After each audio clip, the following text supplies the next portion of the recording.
네, 안녕하십니까. 오래간만에 CJB 청주 방송의 화면을 통해서 뵙는 것 같습니다. 오늘 바쁘신 중에도 이렇게 함께 해주셔서 정말 고맙고요. 오늘 시간이 헛되지 않도록 경청하시면 유익하고 알찬 시간이 되도록 최선을 다하겠습니다. 시간이 너무 빠르게 흐르는 것 같죠? 저도 좀 그동안 쭉 나오다가 또 여러 사정으로 오래간만에 뵈니까 더 기쁨이 큰 것 같고요. 뭐 시간도 빠르지만 세상도 너무 빠르게 급변하는 것 같습니다. 뭐 세상 정치도 그렇고 경제도 그렇고 부동산도 그런데요. 뭐 요즘 소확행이라는 말 들어보셨죠? 그리고 또 워라밸이라는 말도 있고, 오늘 이제 강의와 관련해서는 4차 산업혁명 시대에 대한 이해가 좀 필요할 것 같습니다. 이제 2020년 경자년은 4차 산업혁명이 본격화되고, 이러한 현상은 부동산 시장에도 그대로 반영이 되어서 아무래도 부동산 시장도 이제 12, 16 대책 들어보셨죠? 그래서 이 대책 영향도 있고 또 새로운 10년이 시작이 되는 그런 중요한 출발점에 있는 것 같습니다. 오늘 제가 준비한 내용은 2020년 부동산 시장 전망 및 내 집 마련 성공 전략입니다. 요즘 서울은 굉장히 변화가 많습니다. 여러분이 알고 계시는 강남이나 마용성이란 말 들어보셨나요? 우리 청주도 보니까 지난해 말에 분양했던 가경지구 모 아파트 같은 경우에는 경쟁률이 90대 1을 넘었어요. 그러니까 91가구 모집에 8,000명 이상이 몰려서 경쟁률이 거의 100대 1이 됐다는 것은 대단한 일 아니에요? 네, 이런 변화가 이제 우리 곁에 다가오고 있습니다. 그래서 제가 오늘 온 이유도, 청주는 이제 인구 100만이 되지는 않지만 50만이 넘는 우리나라의 몇 안 되는 대도시에 속합니다. 그래서 이러한 대도시 청주도 앞으로 시장에 큰 변화가 있을 것 같고, 청주뿐만 아니라 충주나 우리 충북 지역은 수도권에 가깝잖아요. 이제 저도 오늘 고속버스를 타고 왔는데 1시간 남짓이면 이곳에 옵니다. 그리고 또 우리 청주는 무엇보다도 세종 행정도시와 바로 가까이에 있지 않습니까? 요즘 대전이 또 뜨고 있습니다. 최근에 집값 작년에 상승률 1위는 서울보다도 사실은 더 많이 오른 곳이 대전의 유성구입니다. 그 이유를 혹시 아시는지요?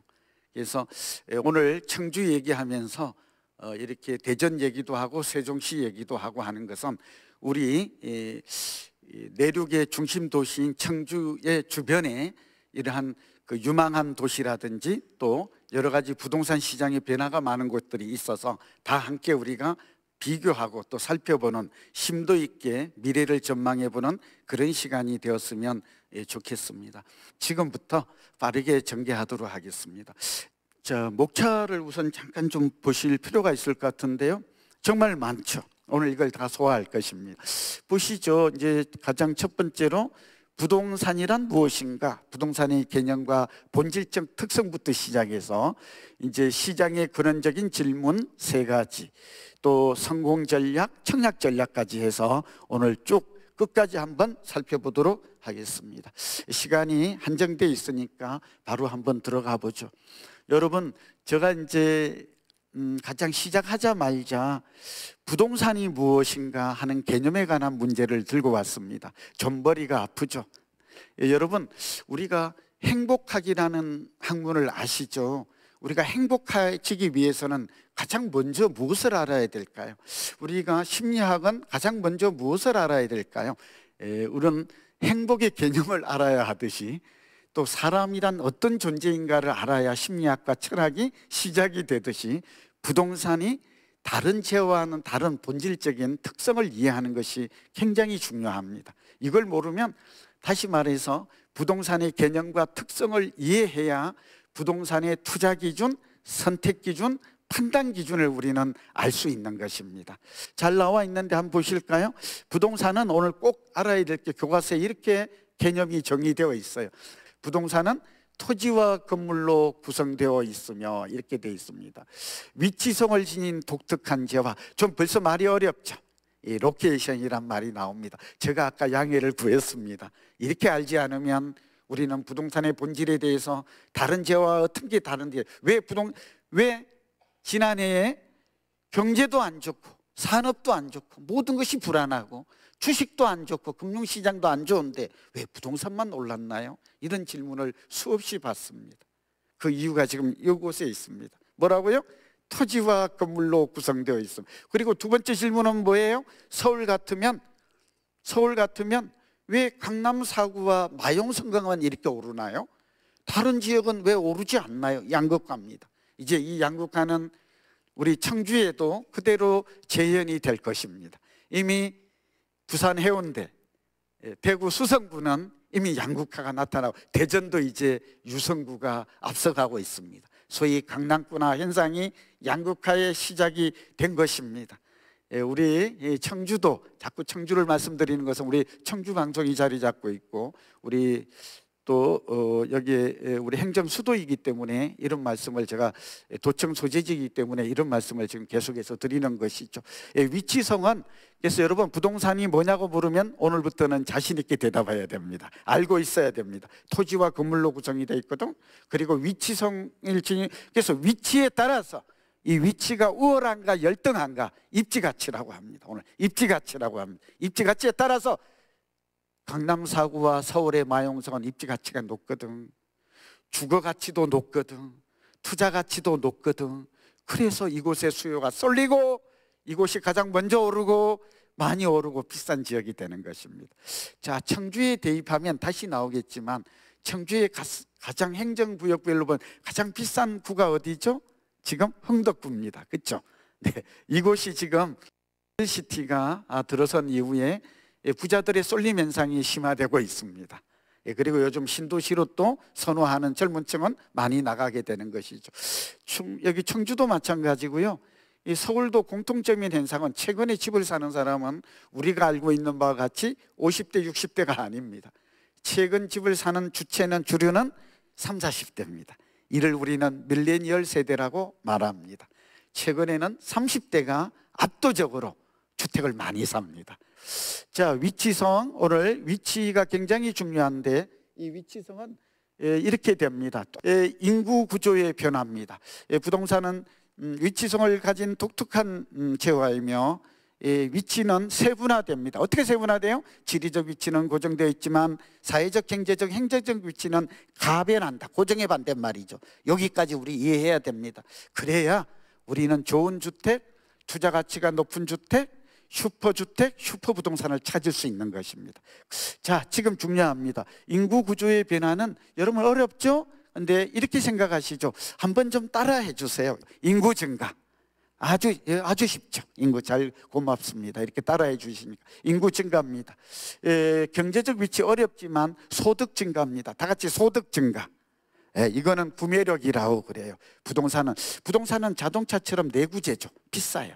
그래서 돈이 한두 푼 들어가는 게 아니라 도대체 부동산은 우리 자산의 얼마를 차지하고 있어요? 약 75%를 차지해. 사실은 우리 중산층은 가진 거라고는 집 한 채밖에 없다고 가언해도 이 집 한 채로 노후를 준비해야 되는 어려운 상황이에요. 일본도 마찬가지예요. 그래서 일본은 은퇴한 사람들의 약 40%가 거의 노년 빈곤의 전략의 위기에 있어요. 사실은 이런 사실은 우리에게도 다르지 않아요.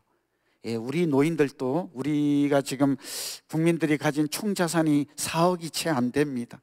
필요한 재산은 한 6억 정도 있어야 되고 월 생활비는 250만 원 정도 있어야 한다고 하는데 사실 준비된 돈은 100만 원 정도밖에 안 되며 사실 재산도 4억밖에 안 돼요. 그러니까 굉장히 경제적 준비 관점에서는 몹시 위험해요. 저의 눈에는. 그래서 오늘 또 제가 온 것입니다. 두 번째입니다. 경제적 위치는 좀 부자가, 이 말도 좀 오해의 여지가 있어요. 부자들이 가고 싶어 하는 동네가 가장 먼저 오릅니다. 자, 어쨌든 그 다음에 주목해야 될 게 인프라입니다. 요 말은 한번 좀 따라해 주세요. 인프라. 우리말로 기반시설에 꼭 기억해 두세요. 인프라가 사실은 인구나 소득은 천천히 반영이 돼요. 그런데 인프라는 단기간에 반영이 돼. 대표적인 게 청주는 지하철이 없습니다만 서울, 그러니까 시장을 좀 이해하자는 것이죠. 이론을. 왜냐하면 이렇게 신설 역세권이 교통망이 새로 생긴다든지 하면 15에서 23%가량 집값이 올라요. 대전만 해도 이 영향이 크죠. 그리고 이제 두 번째는 문화 인프라가 중요해요. 우리 청주를 저는 참 살고 올 때마다 마음이 기쁘고 편안하게 느껴지는 게 역사 문화의 도시고 교육 도시잖아요.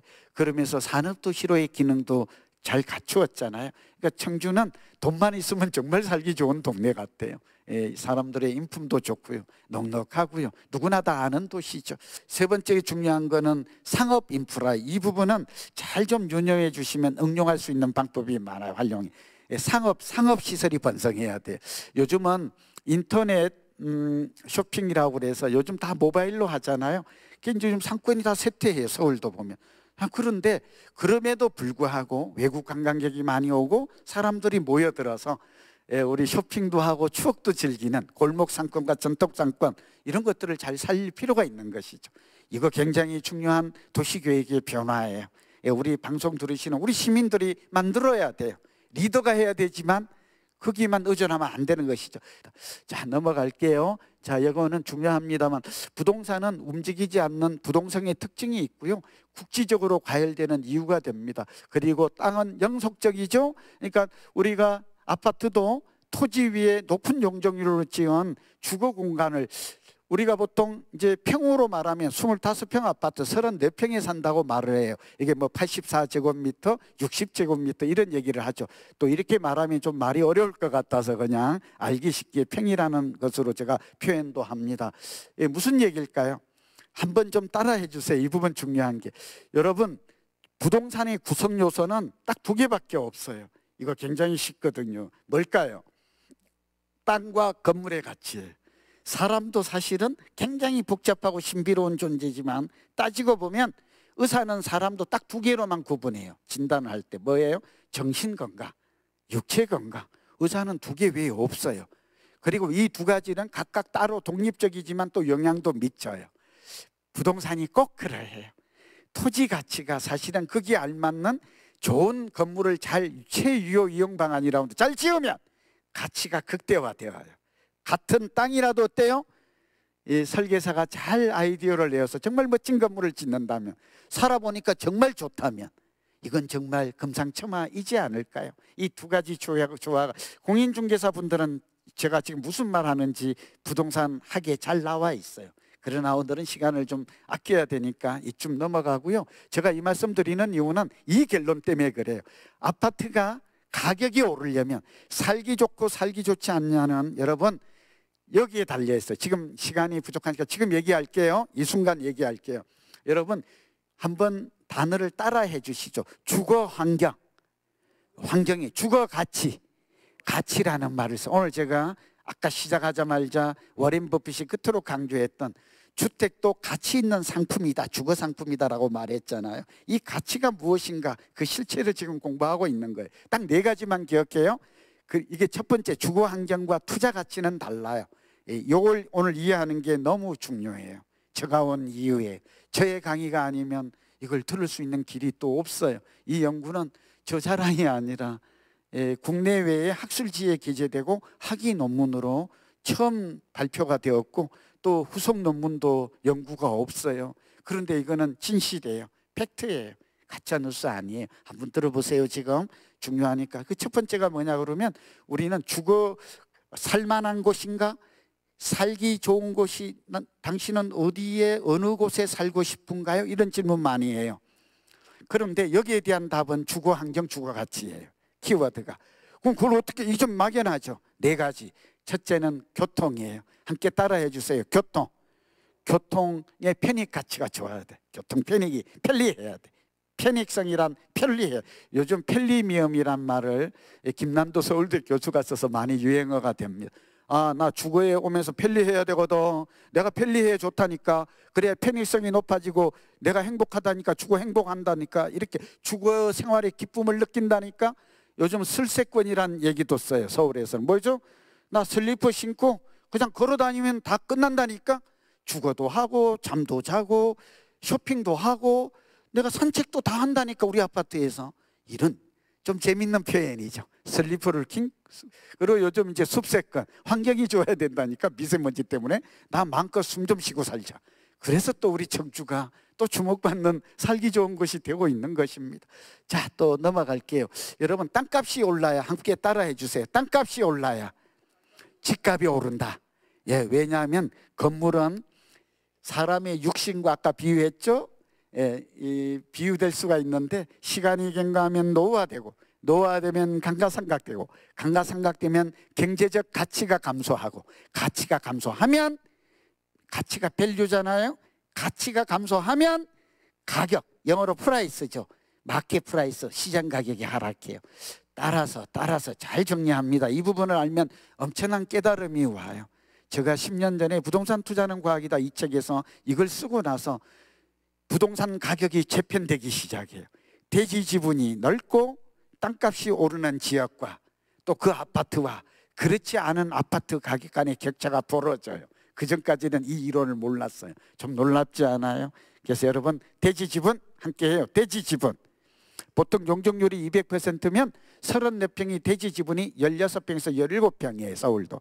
그런데 서울에 재건축할 때 보니까 반포나 개포나 저층 아파트가 뜨고 있어요. 왜 뜨죠? 왜 뜨죠? 아니, 낡았는데 왜 뜨냐고. 예, 용적률이 낮기 때문에. 다른 말로 땅 지분이 많다라는 게 엄청난 가치예요. 본질적 가치가 돼요. 여러분, 건물은 어차피 시간이 30년이 지나면 아무리 새 아파트도 낡아져서 불편해요. 예, 우리가 보통 10년 이내의 아파트를 새주택이라고 그래요. 따라서 새주택을 가라. 신도시를 주목하는 이유가 하나가 설명이 됐나요? 신도시를 자꾸 강조하고 싶어서 그러는 거 아니에요. 신도시가, 도시가 성장하는 한 신도시는 불가피해요. 그리고 청주도 크고 작은 택지개발지구가 계속 도심보다, 근데 사실은 서울처럼 이제는 도심을 주목해야 돼요. 도심 회귀 현상이 서울은 벌어지고 있거든요. 이것도 우리의 머릿속에 염두에 두세요.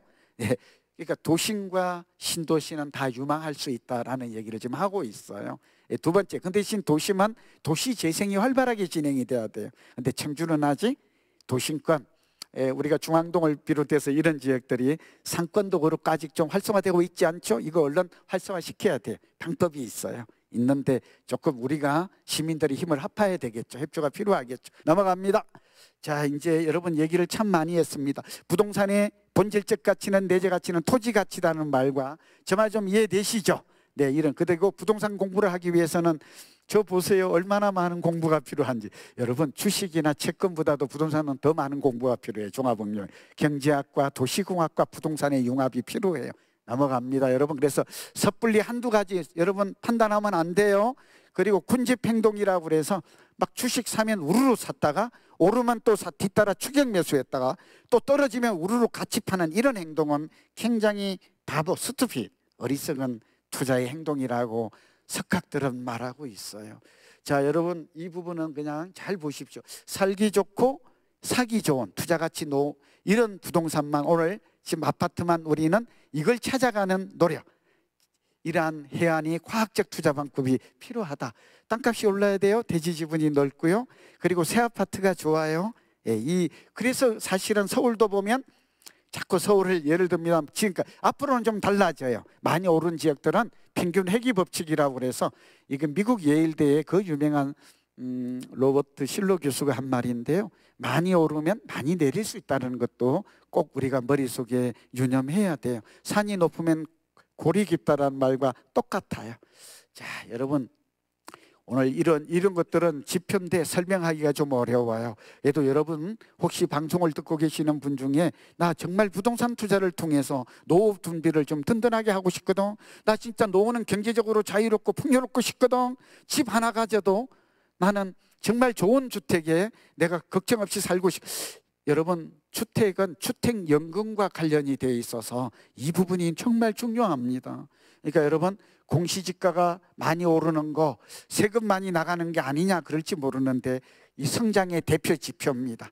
매매가, 전세가, 미래가치 이런 걸 다 보시고, 아까 살기 좋은 집의 기준이 나오네요. 교통, 다 같이 교통 한번 따라해. 두 번째 교육, 여기 나오고 있잖아요. 세 번째가 우리가 쇼핑시설, 편의시설. 예, 우리가 대형 할인점 같은 거 있죠. 인터넷 쇼핑이 늘어나지만 그래도 이런 것들이 있다는 건 참 좋은 것이에요. 그리고 요즘 이제 미세먼지나 건강 힐링 때문에 이제는 숲 공원이 참 중요해요. 강 같은 거, 바다 같은 거. 서울에서는 한강변이 떠요. 이유가 뭘까요? 이제 먹고 살만 4만 불이 되었잖아요. 이제 나는 눈으로도 즐겁고 보는 즐거움을 느끼겠다는 거예요. 이게 조망권이라고도 하고, 이런 것들이 집값에 미치는 영향이 시간이 갈수록 커지고 있다는 것이에요. 그리고 무엇보다도 50대가 넘어가시면 은퇴한 후에는 제가 꿀팁을 하나 드릴까요? 숲이나 산도, 요즘 산속에, 서울에도 남산에 있는 아파트 같은 것들이 상당히 주목을 받아요. 예전에는 교통이 접근성이 나쁘다고 그랬는데 이제는 고령층은 이런 주택을 선호해요. 그 다음에 천이 있거나 강이 있거나 하천, 바다 이런 것들을, 공원을 좋아해요. 나이 들면 단지 내에 조경이나 산책로가 되어 있는 아파트가 서울은 떠요. 그러니까 대단지가 좋겠죠. 또 단지 내에 없으면 단지 밖에라도 준비되어 있어야 돼요. 이런 것들이 굉장히, 그러니까 아파트가 나홀로보다는 좀 밀집되어 있는 게 좋겠고, 자연환경이 잘 되어 있는 곳들이 좋다. 그 다음에 이제 커뮤니티 시설이라고 해서 요새는 편리성이 중요하죠. 그 다음에 요즘 공동체, 그러니까 말하자면 나홀로 살지를 않아요. 이제는 어울러서 살 수 있는 그런 시설들이, 막 공부도 하고 도서관도 하고 차도, 작은 공연도 하고, 이런 아파트들이 뜨고 있는 것입니다. 아시는 내용이니까. 자, 선생님, 오늘 시청자 여러분 보십시오. 이 세 가지 질문에 대한 답 지금 결론 내릴게요. 이제 거의 다 지금 제가 오늘 굉장히 중요한 미래 예측과 유망 지역과 어떤 아파트가 살기도 좋고 리브, 투자 가치도 가장 높은가, 자산의 가치가 높은가, 여기에 대한 지금 아까 지금 계속해서 달려온 얘기가 이 질문 속에 압축되어 있습니다. 여러분, 서울은 지역별로 볼게요. 올해는 2020년 경자년은 주택시장 전망은 이렇게 봅니다. 우선 저는 서울은 보합 내지 강보합이 될 것 같아요. 그 대신 서울의 강남이나 마용성, 지금까지 주택시장을 견인했고 좀 뜨겁게 달아올랐던 이 시장은 장기 급등에 따라서 버블이 있고, 또 사이클 이론 측면에서는 올해 이후부터는 가라앉을 가능성이 많아요. 다만 급락하기는 좀 어려워요. 여전히 저금리의 시중에 부동자금이 얼마죠? 1100조가 있어요. 가계부채도 늘어나고 있고 1500조가 넘어요. 갈 곳 없는 부동자금도 늘어나고 있다는 점을 주목해야 돼요. 흥미로운 현상이죠. 이게 사실은 양극화예요. 부자는 더 부자되고, 그래서 문재인 정부도 그런 면을 좀 해소하겠다는 정책이잖아요. 부동산도. 그 정책의 방향은 뭐 바람직하다고 볼 수 있어요. 자, 청주로 갑니다. 수도권은 보합 정도 됩니다. 2013년부터 강남은, 서울은 올랐기 때문에 이제 안정 국면으로, 상승 국면이 마감되고 안정 국면으로 전환될 것이다 라는 예측은 어렵지 않게 우리는 예측 가능해요. 두 번째, 여러분, 수도권은 보합이고 지방은 어떻느냐? 지방은 대전과 이렇게 대도시 있죠. 인구 100만이 넘는 대도시요. 우리 청주는 이제 84만 정도 되니까 좀 어중간한데, 그래도 100만의 대도시라고 말할 수 있어요. 50만이 넘으니까 말이죠. 그래서 이런 말하자면 부산, 울산, 대구, 광주, 대전, 이런 대도시 같은 경우에는 이제 바닥을 찍고 회복하는 국면이 뚜렷해요. 그래서 이제 더 추가, 부산 해운대 같은 경우에는 최근에 30평대가 바닥에서 1억에서 1억 5천씩 뛰어요.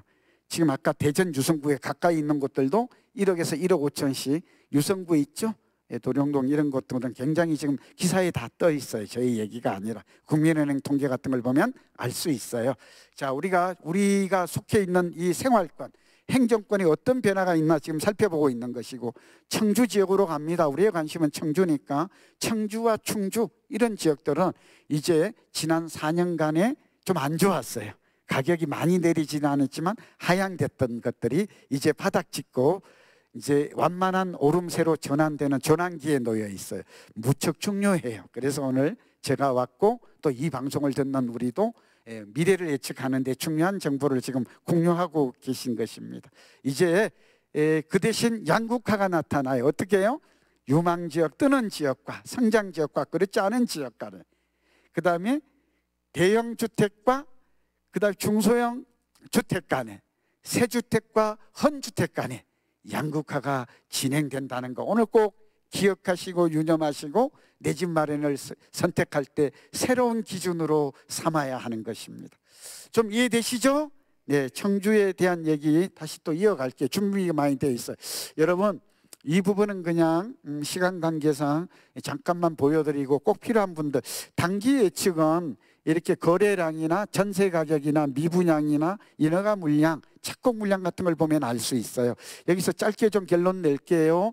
여러분, 지금 거래량은 지금 많이 늘어나지 않아요.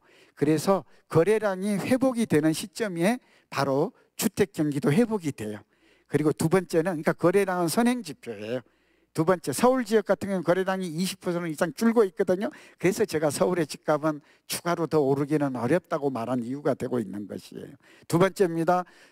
한번 이 부분은 따라 해달라는 것은 꼭 기억하시라 이 말에 메모하시고, 여러분 한번 따라 해주세요. 전셋값이 오르면 집값도 오른다. 여러분, 이 위기가 IMF 때나 2008년 서브프라임 모기지 때처럼 위기가 오면 사람들은 집을 안 사요. 집값이 내릴 것 같아서. 이때는 전세만 올라가요. 이런 예외적인 경우를 제외하고는 전세가 1년 정도 오른다면 반드시 집값이 오를 가능성이 많아요. 왜냐하면 전세는 오직 수요 공급에 의해서 시장 임대료가 결정돼. 전세는 우리나라만 있는 제도죠. 근데 전세 시장만 잘 보아도 매매 시장의 움직임을 미리 포착할 수 있어요. 굉장히 중요합니다. 여러분, 저처럼 연구자, 저처럼 공부를 하고 이런 학자 교수들은 그것만 봅니다. 거래량을 보고 전세가 변동률, 전세 가격이 어떻게 변하는지를 보고 그냥 눈을 감고 상상하지 않아요. 이렇게 하면 과학적인 게 아니에요. 객관적인 게 아니라고요. 저 말 좀 이해되시죠? 중요합니다, 여러분. 그러니까 어떤 전문가들이 무슨 말을 하고 여기에 휘둘리지 말라고요. 누구는 더 오른다고 그러고 내린다고. 아이고 머리가 아파. 누구 말이 도대체 옳은 거야. 이런 고민을 정말 많이 해요, 질문을. 그럴 필요가 없다니까요. 어떻게 하는 게 옳다고요? 부동산 교과서의 경제학에서 지표를 보고 판단하라. 그리고 우리 전세 가격이 이제 여기 청주도 이제 공급이 그동안 많았어요. 미분양이 좀 남아 있어요. 청주도 지금 미분양 관리 지역이에요. 허그가 주택도시기금. 무슨 말인지 아시죠? 그래서 안 좋았던 거라니까요. 근데 어떻게 된다고? 이제 서서히 해소가 되게 되는 시점에 있고, 그러니까 내 집 마련하는 사람들은 청주는 이제 집을 사는 게 좋아요. 그런데 기존의 주택을 사는 게 좋아요? 청약통장을 이용해서 새 주택을 사는 게 좋아요? 새 주택이 좋다. 지금 이 얘기하고 있어요. 양극화가 벌어지고, 정부가 분양가 규제를 하잖아요. 분양가 상한제 지역은 아니더라도 시세보다도 저렴하다면 이 부분은 우리는 경쟁률이 뭐 90대 1 되는 거야 어렵겠지만, 그러나 이제 앞으로 분양 물량이 늘어난다면 우리가 내 집 마련의 기회로 삼을 대상도 늘어나고 있다라는 점을 강조합니다. 넘어갈게요.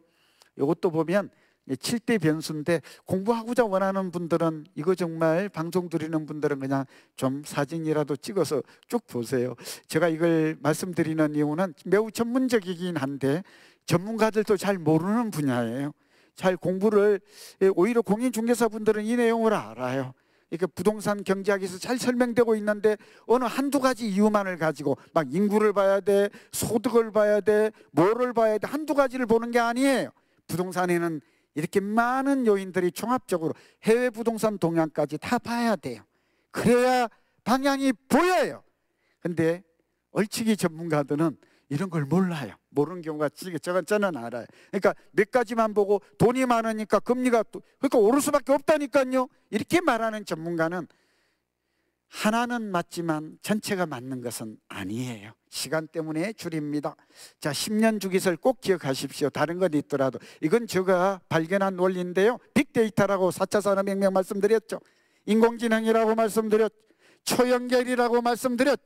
융합적 사고라고 말씀드렸죠. 따라서 이렇게 공부하면 집값은 5, 6년 상승하면 서울이 그래, 수도권이. 그러니까 4, 5년 정도는 안정되는 국면이, 그렇다고 해서 매년 계속 내리기만 하냐? 그렇지는 않아요. 급락은 안 해요. 거품이 많지. 청주는 어때요? 좀 주기가 짧아요. 그래서 이미 4년 하락을 했다는 것은 매우 주목할 만한 변곡점이에요. 흥미로운 변곡점이. 그러면 이제 막 많이 오릅니까? 그거는 청주 지역의 도시의 성장력에 달려 있어요. 청주는 지금 나옵니다. 인구와 소득이 급격하게 증가하나요? 완만하게 증가하나요? 그래서 부동산 가격도 상승하더라도 완만하게, 다만 지역적으로 상품별로는 상당히 움직임이 있을 수 있어요. 똑같이 동반 상승, 동반 하락까지. 그래서 양극화라는 단어를 사용한 것입니다. 자, 여러분 많이 고개를 끄덕거리시고 이해해 주시니까 좋아요. 넘어갈게요. 이제 빠르게 가야 됩니다. 자, 여러분 청주로 이제 여기서 우리가 중요한 것은 여기 한번 보세요. 10년간 한번 보세요. 여기 집값과 전세값이 어때요? 우상향하죠. 여기서 여러분 중요합니다. 제가 강조할 것은 언제까지 이럴까요? 청주도 마찬가지예요. 서울과 대도시 이런 곳들은 인구 100만 이런 곳들은 우상향을 2030년까지 하게 돼요. 2020년이죠. 10년 정도는 집값과 땅값이 우상향 오를 가능성이 많아요. 글로벌 경제 위기만 안 오면. 집값과 땅값이 내리면 딱 두 번밖에 없었다는 거. 그게 97년 말 IMF, 2008년 리먼 쇼크라고도 하고 서브프라임 모기지 사태라고 하는 이런 게 오면 집값과 땅값이 내려요. 이때는 전세값만 올라가요. 이거는 일시적인 현상이죠. 자, 오늘 이 지금 쭉 보시죠. 서울시의 모습을 보고 있죠. 충북의 모습을 보고 있죠. 좀 가라앉았던 것들이 이제 그동안 좋지 않았던 좀 침체됐던 시장이 이제 좀 변곡점을 맞을 전환기를 맞을 수가 있겠다라는 것입니다. 청주가 충북하고 비슷한 모습을 보이고 있지 않나요? 보고 계세요. 다시 한번 여기 청주시 모습도 비슷하죠? 지금 매매가와 전세가 그래프를 동시에 지금 보고 계세요. 네, 다시. 아까 얘기했던 것들인데 이제 바닥 근처에 이르렀다.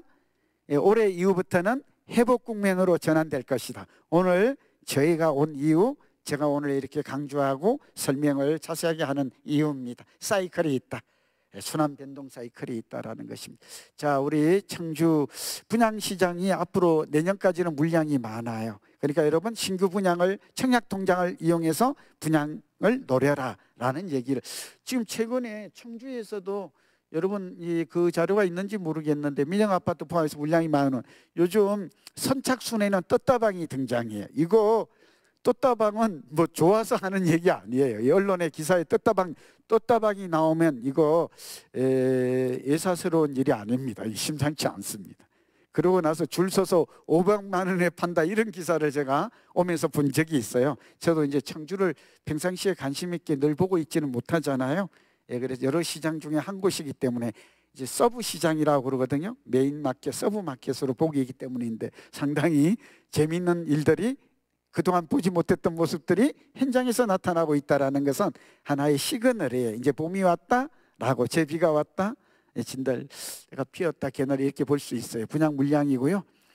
쭉 넘어갈게요. CW 주택 보급률을 좀 살펴볼 때인데 이게 지금 다시 나와요. 근데 청주나 충북 지역은 주택 보급률이 110을 넘어가요. 두 가지 의미가 있어요. 이따가 볼 때 한번 다시 또 나올 거예요. 자세한 자료가. 여러분 105가 적정이에요. 함께 해요. 105. 그러니까 가구 수보다 아파트 수가 5%가량 많아야 돼요. 그럼 어떤 일이 벌어지죠? 공실이 있어야 돼요. 그래야 이사를 할 때 선제. 그런데 105가 적정한데 110이라는 얘기는 공급 과잉이란 뜻이에요. 주택수가 많아. 그런데 청주도 그렇고 대전도 그렇고 주택 보급률 서울은 96.3이에요. 그러니까 서울에 왜 전세값이 올라요? 서울의 집값이 왜 올라요? 그러면 우리는 아주 간결하게 답을 해요. 뭐라고요? 수요 공급의 원리가 시장 법칙이잖아요. 근데 서울에는 가구 수와 인구는 많은데 그렇게 집이 많아 보여도 더 인구와 가구가 더 많다는 얘기입니다. 통계적으로. 이해되시죠? 부족해서 올라요. 그게 답이에요. 정상적이지 않아요? 부족한데 오르니까. 근데 서울만 그러는 게 아니라 세계의 모든 도시의 수도는 주택이 부족해요. 그래서 뉴욕이나 런던이나 파리나 늘 집값이 우리 못지않게 불안해요. 도쿄도 그렇고. 좀 이해되시죠? 네, 그래서 우리가 110인데 이래서 무슨 현상이 벌어지는가 아주 중요한 겁니다. 새주택, 중소형 새아파트 한번 따라해 주세요. 오늘 머릿속에 계속 지금 서너 번 강조되고 있어요. 중소형 새아파트. 서울은 소형일수록 3.3제곱미터당 매매가격이 더 비싸다니까. 서울의 신반포에 있는 모아파트는 3.3제곱미터당 1억을 넘어갔다니까. 근데 34평형보다는 25평의 가격이 3.3 환산하면 매매 가격이 더 비싼 현상이 벌어지고 있어요. 우리 청주도 그런 일이 벌어지지 말란 법이 없다는 것이, 이거는 1인 가구가 검증하고 있고 가구 원수가 2.4에서 이제 2.15 일본처럼 줄어들고 있고, 오늘 꿀팁을 드리면 25평형이 앞으로 10년 후에는 가장 각광받는, 가장 수요가 많은 평형이 될 것입니다. 가격 측면에서도 수요가 많아야 되니까. 그리고 주거 소비의 합리화 경향이라고 그래요. 이제는 가처분 소득이 늘지 않기 때문에 주거비를 줄이되 삶의 질은 높이자. 그래서 주변의 편익시설이나 녹지 공간이나 내가 삶의 질을 높일 수 있는 이런 시설들은 많은 것을 고르라는 것이에요. 좀 아까 좀 저 말에 이해가 되죠? 이것들을 다 종합하면 어떤 아파트가 뜰 것이라는 우리는 어렵지 않게 짐작할 수 있어요. 오늘 예정된 시간을 좀 넘겼습니다만 끝까지 함께해 주신 여러분, 방청객 여러분과 그리고 오늘 끝까지 경청해 주신 시청자 여러분들에게 감사드리고요. 오늘 저의 준비한 내용은 여기까지입니다. 정리하면 살 때인가 팔 때인가, 이제 청주도 이제는 그동안 침체 하락이 마감되고 다시 상승할 수 있는 기회가 왔다. 내 집 마련이 필요한 분들은, 계획을 준비해 보신 분들은 신규 분양 새 아파트를 좀 노려보는 것이 좋을 것 같다라는 말씀을 드리고, 두 번째, 청주도 이제 지역을 세분화하면 다르지만 전체적으로는 성장 지역에 가깝다는 것이고, 또 급격한 성장은 아니지만 집값이 하락해서 뭐 손해볼 위험은 비교적 적다. 사이클, 부동산 경제는 사이클이다. 순환 변동이 있다. 10년 주기서 지역적으로도 비교적 성장 지역에 청주와 충주는 해당한다라는 말씀을 드렸고, 또 개별의 주거 트렌드로 봐서는 아까 도심과 신도시의 아까 중소형 새 아파트는 우리가 한번 접근해도 올바른 내 집 마련의 방법이 될 것이다라는 소위 성공투자 3가지 법칙을 말씀드렸고, 효과적인 성공적인 내 집 마련에 대해서 설명했습니다. 경청해 주셔서 고맙고요. 청주방송 많이 사랑해 주시기 바랍니다. 감사합니다. 건강하십시오.